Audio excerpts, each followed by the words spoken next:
Hello, friend Craig Ballard, Locked On Blue Jays. Today's episode brought to you by GameTime.co, the top app for getting any sort of last-minute deals on any sort of events happening in your area. Today, we're going to take a look at the player or players, plural, who need to be sure to be doing the heavy lifting for the 2023 Toronto Blue Jay offense. Also going to take a look at some good, bad, and the ugly of the Blue Jays schedule, and more. You are Locked On Blue Jays, your daily Toronto Blue Jays podcast. Part of the Locked On Podcast Network, your team every day.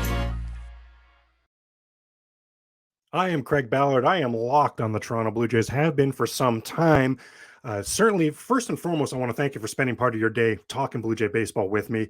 I say locked on Blue Jay baseball for some time. Probably don't want to get into my age. I do feel old, but in the spirit of transparency and us becoming friends, I will go ahead and admit that I was around for the drive of 85. That was 1985. That was the first time the Blue Jays made the playoffs. So go back a little bit with the Toronto Blue Jays, yes. Now, in 92 and 93, that's the only seasons where the build-up, the expectations, the hype, the excitement was what I see right now for Toronto Blue Jay baseball. Certainly in 2015, 16, recently, certainly there was playoff hype, playoff expectations, yes. But this, if the 2023 Toronto Blue Jays aren't all the way at World Series or bust status, they're at the very least approaching it. And I get why. I love the way this roster has been constructed. In particular, you go back to the trade deadline and in the offseason, the depth and the flexibility that's been brought in to this offense for John Schneider. And I think Don Mattingly is going to have quite a bit to do with lineup construction as well. Let's put it this way, Blue Jay management, the depth and the flexibility that Blue Jay management have with the lineup this season, I'm going to say it's unprecedented in Toronto Blue Jay history. I think the Jays will actually be amongst the league leaders this season for different lineups used. And the other teams at the top of that category will be there out of necessity, had a bunch of injuries, a bunch of guys not performing, things like that. For the Blue Jays, I think it's just going to be because of the depth and flexibility that this roster has been built to present, to create, to possess for the Blue Jays. Even with that said, I still think that the key to the Toronto Blue Jays offense in 2023, the heavy lifting, has to be done by the usual cast of characters, not any of the new guys. I'm talking about the top of that lineup, George Springer, Bichette, Vladimir Guerrero Jr. None of these three gentlemen performed to their potential last season. And for 24, 25-year-olds like Bo and Vlad, never mind performing to their potential or what their average season has been. We wanted steps forward, and the 2023 Toronto Blue Jays absolutely require steps forward from these batters.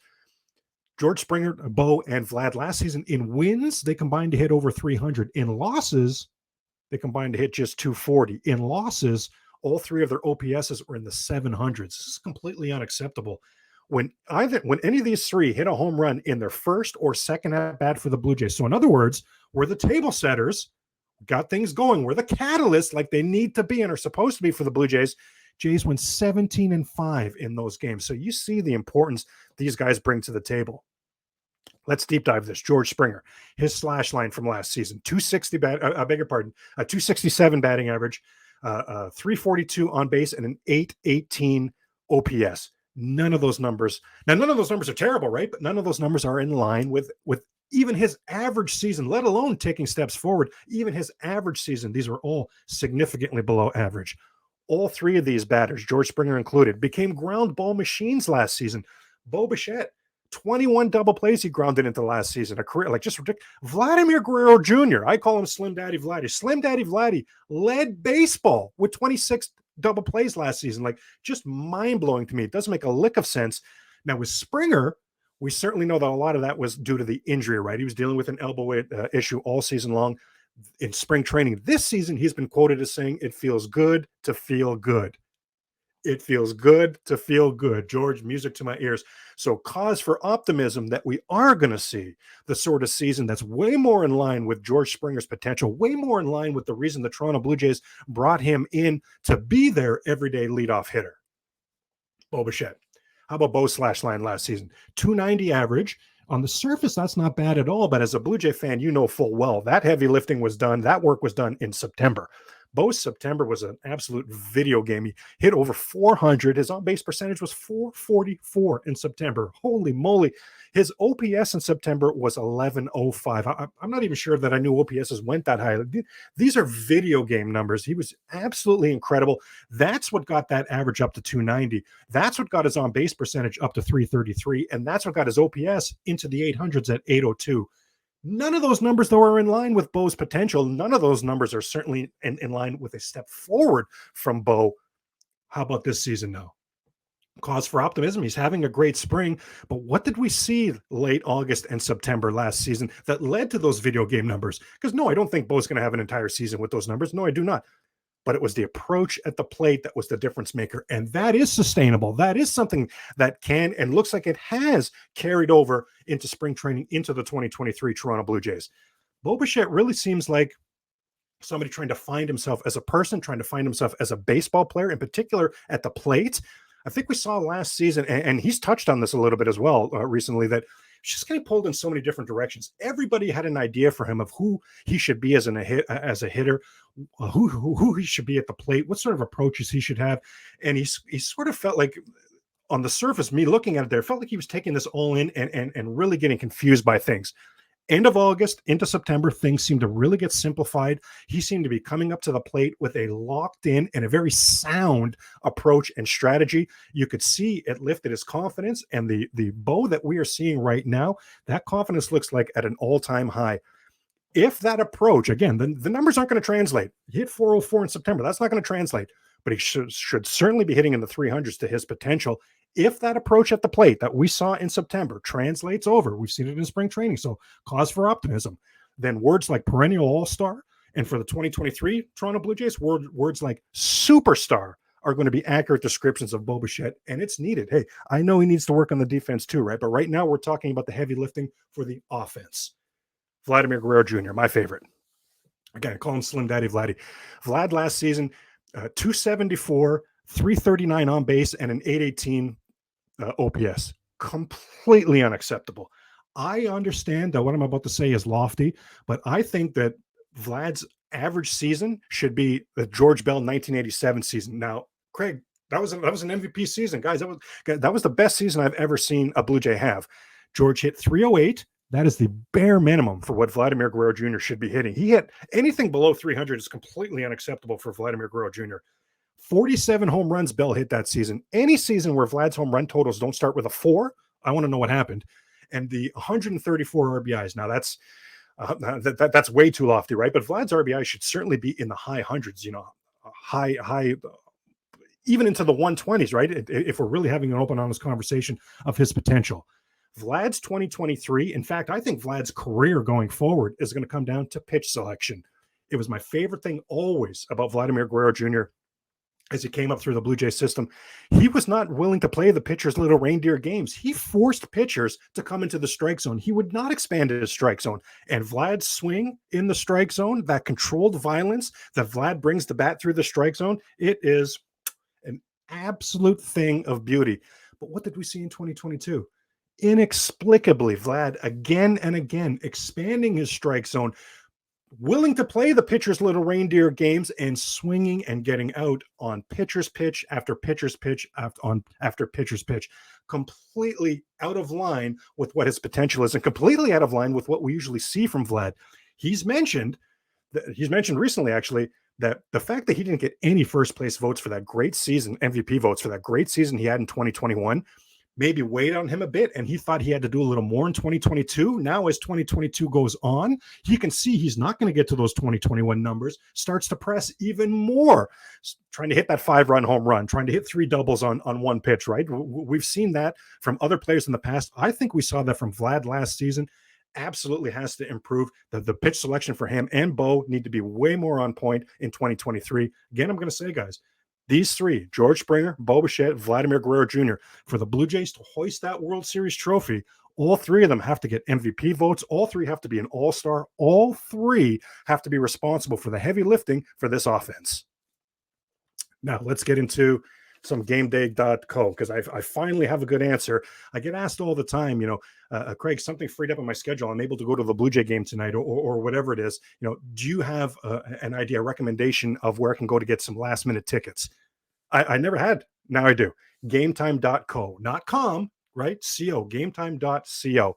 This is a fast and easy way to buy tickets. It's for any sports, music, comedy, theater, anything near you. Killer deals on last minute tickets. Best price guarantee.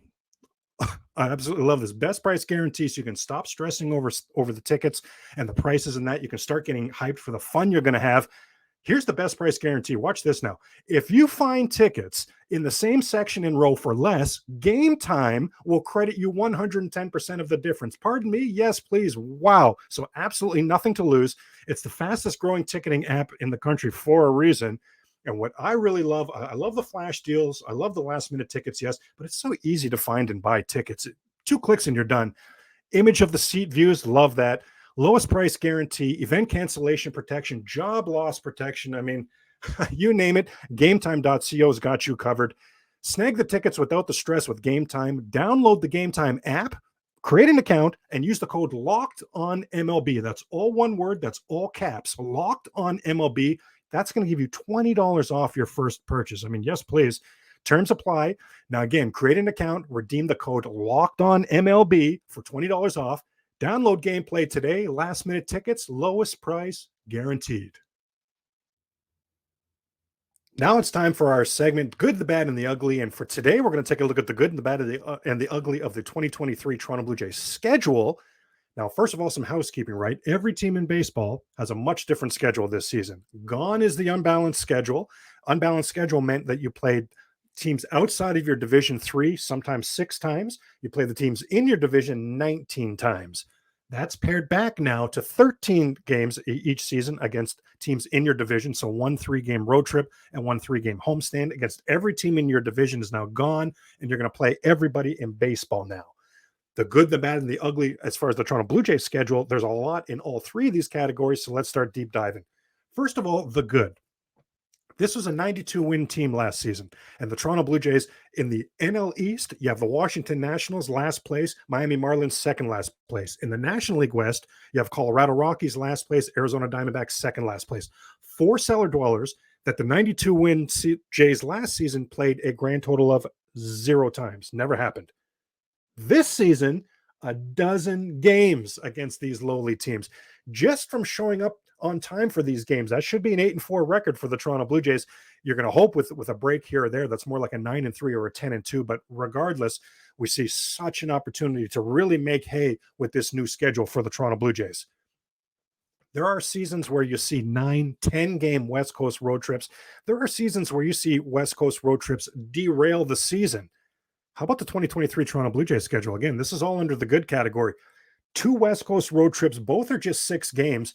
The hardest one will be it's the first set of road games after the All-Star break. It's 3 at Seattle, nice little reunion with Teo, and then 3 at the Dodgers. Hopefully, remember, this is the end of July, so hopefully Ryu is back by then, and he and Mitch White can enjoy a nice return to Los Angeles. Now, those will be difficult games for sure, yes, and we'll talk more about that, those 3 in Seattle in the ugly category in a minute here. But if that's the toughest West Coast road trip of the season, that's not bad. That's not bad. I don't. That's going to be a tough trip. Don't get me wrong on that, but it's not like a 9-10 game road trip where you only get 1 or 2 wins in there that derails a season. The other 6-game West Coast road trip that the Blue Jays have is at the beginning of September. And listen to this one. September, right? Go time. That's the stretch drive. That's the pennant month, right? In September. That's the stretch run. The Blue Jays will open that month of September with 3 at Colorado, Randall Grichich reunion, but they're sure to be a last place team, and then 3 at Oakland, who's sure to be one of the worst teams in all of baseball. So my goodness, what a beautiful opportunity. And that's me saying this West Coast road trip is a beautiful opportunity for the Blue Jays to kickstart their month of September. I can tell you I've never felt positively about West Coast road trips ever in Toronto Blue Jay history, but these ones aren't bad, especially this second one leading into September. My goodness.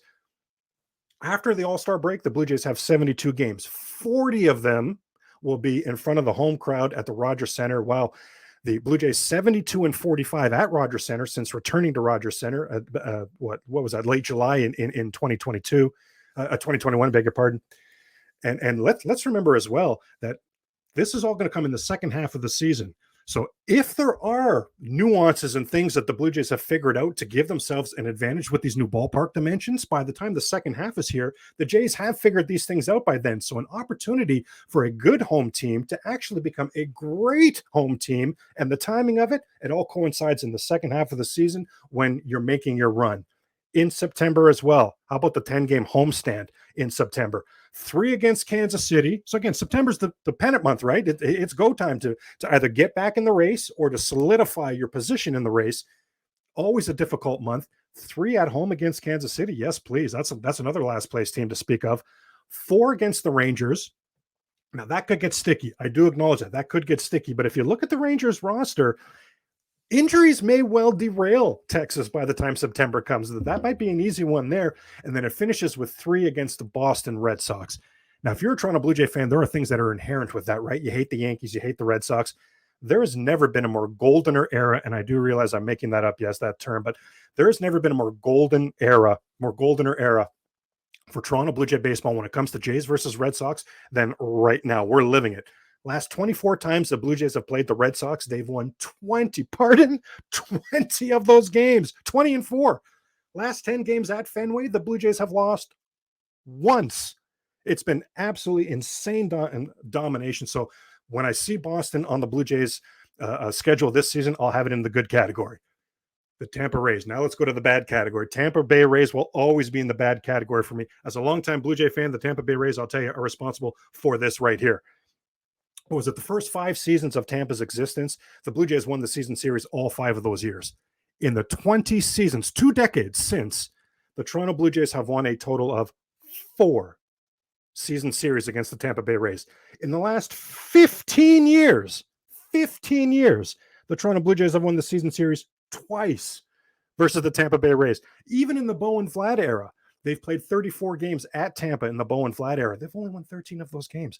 Tropicana Field is a house of horrors.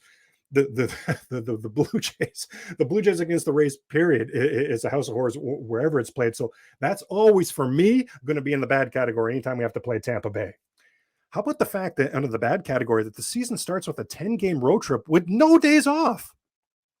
Pardon? I've never even heard of this before. First of all, the Blue Jays home opener is almost a full week later than anybody else's home opener. I don't know that I've heard of that before. There's some really weird things here, I'll tell you, that I've just not heard of before. The Jays, not once, but twice will have to endure being the visitors for all the hoopla of a home opener. Obviously, Wednesday, or the first game at St. Louis, obviously that's a home opener. But games 8, 9, and 10 of this road trip are the Anaheim Angels home opener as well. From the schedule-wise, I don't think the Jays will run into Shohei Ohtani as a pitcher. So depending how you feel, you might put that in the good category, you might put that in the bad category. I would put that in the bad category because I would love to see the Jays. I love when the Jays face Shohei. It's must-see TV. It's a lot of fun. But, of course, he's so darn good that avoiding him, you may put that in the good category, and I wouldn't blame you. Still in the bad category here. 25 of the first 37 games for the Blue Jays. 25 of their first 37 games this season will be on the road. Now, Blue Jays have been a good road team the last couple of seasons, but still, my goodness, 25 of the first 37, and immediately following that stretch is a stretch of 17 games in a row with no days off. Usually getting 1 day off a week. That's a couple weeks. That's weeks plural with no days off. So the beginning to this schedule, very difficult for the Toronto Blue Jays. We saw some things in the good category that I'm excited about, but this is legit bad. The beginning of this schedule, very difficult for the Blue Jays. Hopefully they can at least tread water, right? Because the rest of the division isn't going to wait for the Jays' schedule to balance out for them to make a run. So hopefully they can at least tread water. Then in the second half, when we look at that good, all those home games in the second half, boom, now the Blue Jays can make their push. How about the ugly? Let's go back to that weekend series at Seattle. Last year, and I say this is in the ugly because last year's series at Seattle was so ugly. My God, this is an amazing series every single season for the Toronto Blue Jays and their fan base, right? All the West Coasters, they head down to Seattle. The place is packed with Blue Jay fans. It is electric. It's special. Honestly, that's the word to use. It's a special atmosphere. It's a special scene. It's a special scenario for your Toronto Blue Jays. How about last year? These are usually 3-game sets. Last year was a 4-game set. Game 1 was an 8-3 beatdown. Seattle smashed them. Game 2, Seattle hit a 3-run home run to walk it off in a heartbreaker. Game 3, the Jays blew a lead late to lose heartbreakingly. Game 4, the Jays blew a lead late to lose heartbreakingly. Like, it was all bad. Just gave the fans the worst time. So come on, Jays. Got to be better than that this time around, right? And the final thing we'll look at in the good, bad, and the ugly of the Blue Jays schedule, and it's ugly. Canada Day, 16-27. The Toronto Blue Jays are on Canada Day. Unacceptable. When playing at home on Canada Day, 12-10. Barely 500 playing at home on Canada Day. You've got to be kidding me. Toronto Blue Jays, turn that around ASAP. This Canada Day is a Saturday afternoon game against the Boston Red Sox. So, hey, go Jays, go. Please and thank you. Go Jays, go. Let's get into some FanDuel information here because we know FanDuel, my goodness. So the tournament is upon us. We know that. MLB right around the corner. We know that as well. So it's the perfect time to download FanDuel's app, the #1 sportsbook in America. New customers get a no-sweat first bet up to $1,000. $1,000. Goodness, that's a chunk of change. That's bonus bets back if your first bet doesn't win. Just download the FanDuel Sportsbook app. It is safe. It is secure. It is super easy to use. I'm a fan. Then you can bet on everything from the money line to point spreads to point scorers to three-pointers, you name it. You can make those bets. Plus, of course, FanDuel even lets you combine bets for a chance at a bigger payout in the same game parlay. So do not miss your chance again for the no sweat first bet up to $1,000 in bonus bets when you go to FanDuel.com/locked-on. Locked On, all one word. You see it at the bottom there, all one word, all caps. That's FanDuel.com/locked-on to learn more. Make every moment more with FanDuel, an official sports betting partner of the NBA. And of course, we will dive deeper into FanDuel next week as MLB about to enter go time. Now, in our third and final segment around here on Locked On Blue Jays, we'll usually go ahead and deep dive some numbers. So including today, there are 6 days that we have to find some sort of way to get ourselves through until it's go time for Toronto Blue Jays in the 2023 season. So that's the number we'll deep dive today. Significant franchise history when it comes to the number 6. First off, let's get a trivia question going. Locked On Blue Jays trivia. 2 Toronto Blue Jays.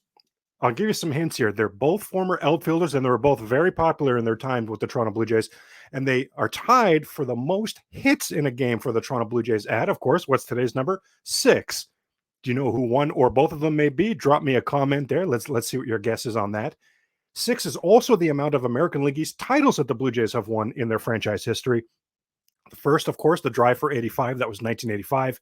Again in 1989. Then a three-peat in 91, 92, and 93. And, of course, 92 and 93 also came with World Series titles. Thank you so much.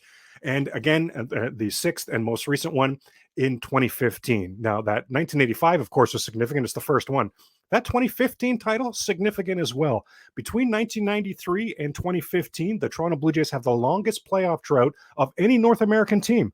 So any baseball team, any NHL team, any NBA team, any NFL team between 93 and 2015, all of them made the playoffs at least once, except your Toronto Blue Jays. And when the Jays did make the playoffs in 2015, that distinction, oh boy, went to the Seattle Mariners. So you can really see why the Mariners were willing to go all in last year at the trade deadline. They traded all their prospects to make sure they made the playoffs to get rid of that embarrassing streak that was theirs. Side note, that moved over to the Sacramento Kings, who are definitely going to make the playoffs in the NBA this season. So I'll have to follow up to see who's going to have that new drought. But yeah, that 2015 most recent Blue Jay AL East championship title, yeah, that was significant. Now, if you're talking Toronto Blue Jay baseball and you're talking the number 6, you have to be talking Man Mountain Manoah, right? You absolutely have to. Where's number 6 for the Blue Jays?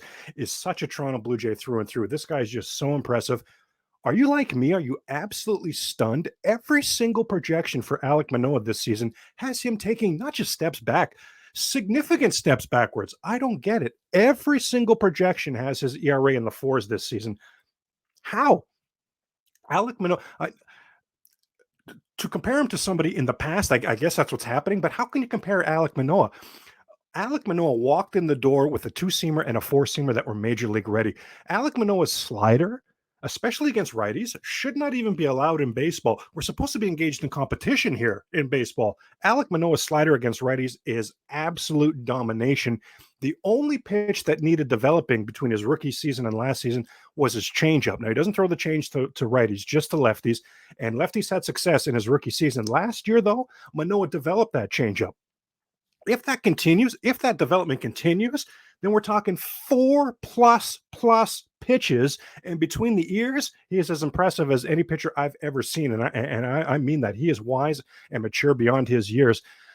Some on the outside of the fan base may be surprised to hear that, but he really, really is impressive between the ears. I don't see any regression coming from Alek Manoah. This won't be growing back if Alek Manoah's ERA is in the 4s this season, right? Let's just go ahead and put it that way. How about we deep dive some of the numbers now? 34-17 the Toronto Blue Jays are when Alek Manoah starts for them. 34-17. They were 17-17 when Robbie Ray started during his Cy Young year. And remember, the Blue Jays only missed the playoffs that season by 2 games. They missed the play-in by 1 game.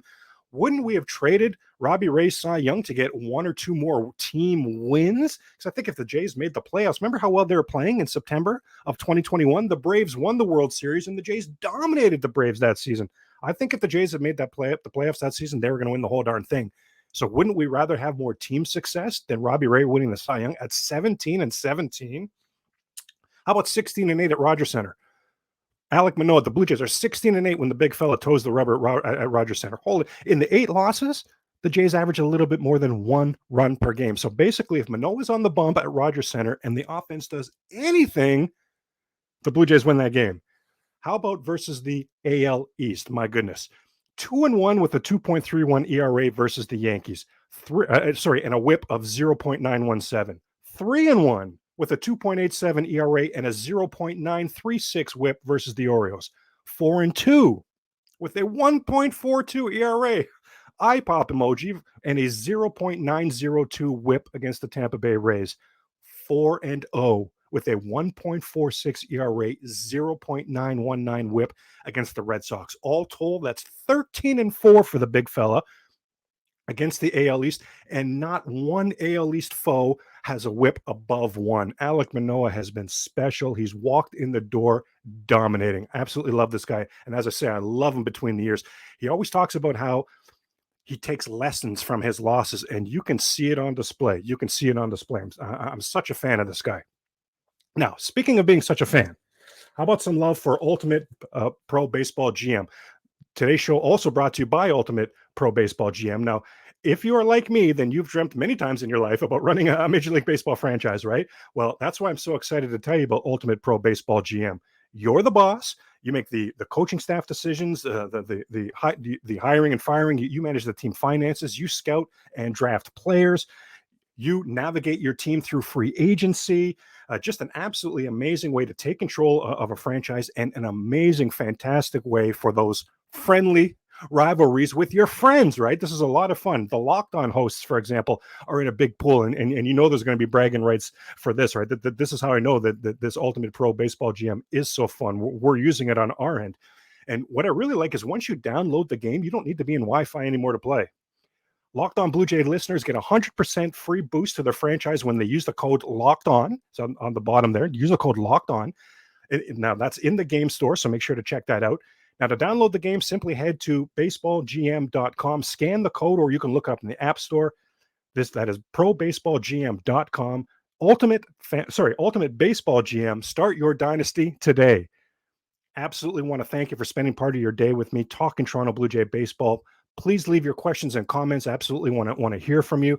Want to be able to interact with you. Definitely enjoy your weekend. It's Friday, right? TGIF. So enjoy the weekend. It's our last weekend without Blue Jay baseball.